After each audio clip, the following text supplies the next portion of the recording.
사진 출처 챗GPT 이미지. 현대사회에서 인간관계는 삶의 질을 결정짓는 중요한 요소로 자리 잡고 있다.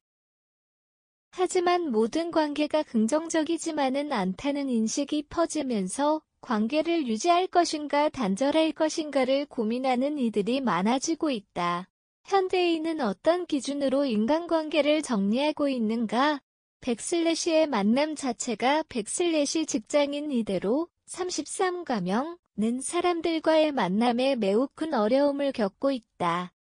단체 회식이나 점심자리에서도 어떤 표정을 지어야 할지 모르겠고 불편한 대화를 억지로 이어가는 게 너무 피곤해요.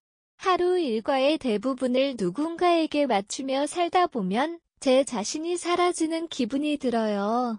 이 씨는 최근 업무에 인간관계를 점점 줄이고 있으며 조용히 혼자 있는 시간이 더 필요하다고 느끼고 있다. 이처럼 관계 자체에서 스트레스를 받는 현대인들이 증가하고 있다. 불필요한 관계를 정리하고 싶지만 막상 어떻게 해야 할지 몰라 고민하는 경우도 많다. 관계 유지의 가치. 그러나 모든 관계가 필요한 것은 아니다. 일반적으로 인간관계를 유지하는 이유는 정서적 안정과 소속감을 확보하기 위해서다. 가족, 친구, 직장 동료 등과의 연결은 위기 상황에서 현실적인 도움을 받을 수 있는 통로가 되기도 한다. 그러나 최근 들어 인간관계로부터 오는 피로감을 호소하는 이들이 늘고 있다. 불필요한 연락, 감정적 소모, 일방적인 에너지 소비는 관계를 유지하는 것 자체를 부담으로 만든다. 최수환 박사, 상담심리는 관계를 무조건 유지하는 시대는 지났다며 중요한 것은 관계의 양이 아니라 질이며 그 관계가 나에게 어떤 영향을 주는지를 점검해야 한다고 말한다. 그는 이어 자기 감정을 무시하면서까지 유지하는 관계는 결국 자존감을 떨어뜨리고 삶의 방향을 흐리게 만든다고 덧붙였다. 관계를 끊는다는 것 단절이 아닌 정리. 최근 백슬래시라는 키워드가 주목받고 있다. 꼭 필요한 관계만 유지하고 감정적 소비가 큰 관계는 정리하겠다는 움직임이다. 이는 단순한 회피나 고립이 아닌 자기보호 전략의 일환으로 해석된다. 실제로 관계를 정리한 후 삶의 만족도가 높아졌다는 사례도 많다. 심리적 해방감과 시간의 주도권을 회복하면서 자기 성장을 도모하는 이들이 늘고 있다. 다만 관계 단절은 충동적으로 결정해서는 안 된다.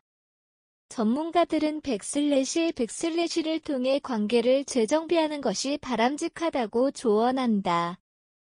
사진 출처 챗GPT 이미지. 인간관계 유지와 단절 사이에서 중요한 기준은 물음표. 대할 때는 단순히 끊을까 말까를 고민하기보다는 자신에게 도움이 되는 관계인지 감정적으로 편안한지를 판단 기준으로 삼아야 한다. 최수환 박사도 강조한다. 사람과의 관계는 나를 더 나답게 만들어줘야 한다. 감정을 숨기고 가면을 쓰는 관계는 결국 소모적일 수밖에 없다. 그는 진정한 관계는 노력하지 않아도 편안하며 오히려 나의 성장을 도와주는 동반자적 역할을 해야 한다고 말한다.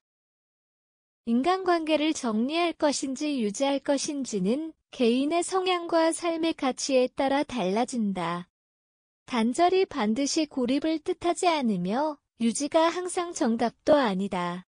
중요한 것은 나에게 어떤 관계가 더 건강한 영향을 주는지를 스스로 판단하고 선택할 수 있는 기준을 갖는 일이다. 인간관계는 무조건이 아닌 선택의 시대에 접어들었다.